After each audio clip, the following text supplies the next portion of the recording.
the heart of your electric fencing system is going to be your fence charger. And there's a number of ways to go with this. I have a couple of solar chargers here that I've used around the farm. I often, for my main cattle fence, I have a plug-in charger. Those tend to be a little bit hotter, meaning they have a little more power into them. They can charge a bigger area. I think the one I have in here is a 50-mile charger or a 100-mile charger. It charges 2 joules of energy. And there's different ones. You got to size it to your livestock. These portable ones I'll use if on some of my paddocks that are further away. I have a couple of paddocks where I don't have electric hookup, so I like the solar ones. I've gone to this 30-mile charger. It's worked fairly well. In the wintertime, I've had issues where it's not charging enough, but in the summertime, I get plenty of recharge from this solar panel. And it works well. The biggest thing with any fence charger is make sure you have a good ground rod.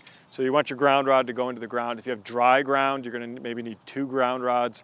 But in where I am in Connecticut, we have pretty good soil moisture.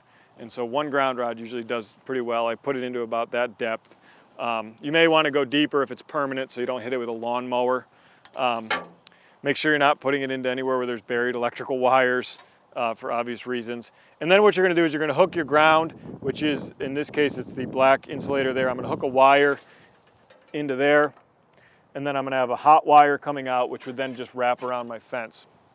And when I would turn this on, what it's going to do, it's going to send an electric shock through this hot wire, and then it's going to ground that electricity through your ground rod. And if you touch your ground rod, you may get a little zap. But it works pretty well. It keeps the system going. The key is to size it to your system, and you can go off manufacturer recommendations for that.